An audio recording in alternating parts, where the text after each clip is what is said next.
સમાચાર જોઈએ ગાંધીનગરથી। ગાંધીનગર ખાતે મુખ્યમંત્રી ભૂપેન્દ્ર પટેલની અધ્યક્ષતામાં કેબિનેટની બેઠક યોજાઈ। બેઠક બાદ રાજ્ય સરકારના પ્રવક્તા મંત્રી જીતુ વાઘાણીએ જણાવ્યું કે મતદાર યાદી સુધારણા કાર્યક્રમ અંગે મંત્રીઓને સૂચના આપવામાં આવી છે અને મુખ્યમંત્રીએ સમય મર્યાદામાં કાર્ય પૂર્ણ કરવાના નિર્દેશ કર્યા છે।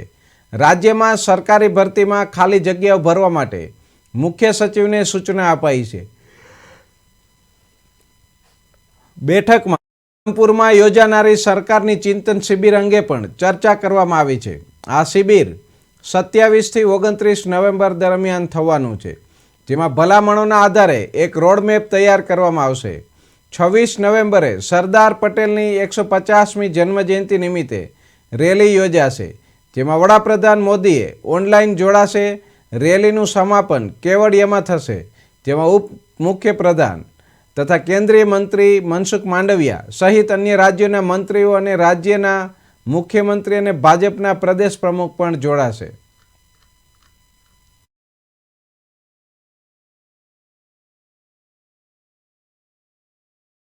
દેશમાં પણ થઈ રહી છે।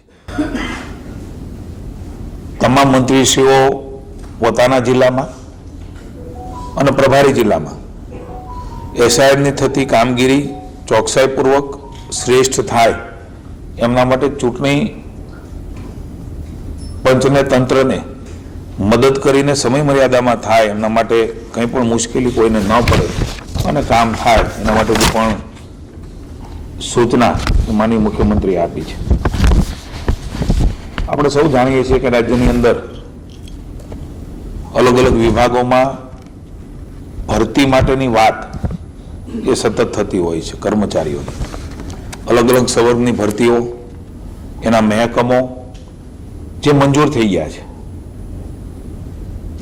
કેલેન્ડર વર્ષમાં ભરતી કરવો એ બીજી વાત છે, પણ મંજૂર થયેલા ડિપાર્ટમેન્ટોમાં જે મહેકમો છે એની ત્વરિત ભરતી થાય, ઝડપથી કાર્યવાહી થાય, એના ભરણાપત્રકો હોય, ગૌણ સેવા પસંદગી મંડળ હોય, અલગ અલગ જે વિભાગોમાં ભરતી થાય છે એ ક્લાસ 3 હોય, 4 હોય, 1 હોય, એની તુરત જ ભરતી કરવા માટેના સ્પષ્ટ સૂચનાઓ એ માનનીય મુખ્યમંત્રીએ સીએસને આપી છે અને સીએસએ પણ તમામ ડિપાર્ટમેન્ટના વડાઓને, સચિવોને આ ભરતી ઝડપથી થાય અને સરકારી આ ભરતીઓના કારણે લોકોને ભવિષ્યમાં કામકાજ ઉપર નાની મોટી વધારે ઝડપથી થઈ શકે એની સૂચનાઓ માનનીય મુખ્યમંત્રી છે આજે કેબિનેટ બેઠકમાં ચિંતન શિબિર 27, 28, 29 ગુજરાતે પહેલ કરી માનનીય વડાપ્રધાન શ્રી મુખ્યમંત્રી હતા ત્યારથી અધિકારીઓ સાથે, તંત્ર સાથે, મંત્રીઓ સાથે 2003થી આ ચિંતન શિબિરની શરૂઆત એ થઈ। તંત્ર, અધિકારી, પદાધિકારી આ બધાનું સમન્વય સંકલનથી જ રાજ્યનો વિકાસ એ થતો છે, એના પરિણામો ગુજરાતે જોયા છે। આ પરંપરા એ માનનીય મુખ્યમંત્રી ભૂપેન્દ્રભાઈ પટેલે પણ જાળવી રાખી। આ વખતેની ચિંતન શિબિર 27 થી 29 નવેમ્બર 2025 દરમિયાન વલસાડ જિલ્લાના શ્રીમદ રાજચંદ્રન આશ્રમ ધરમપુર ખાતે છે।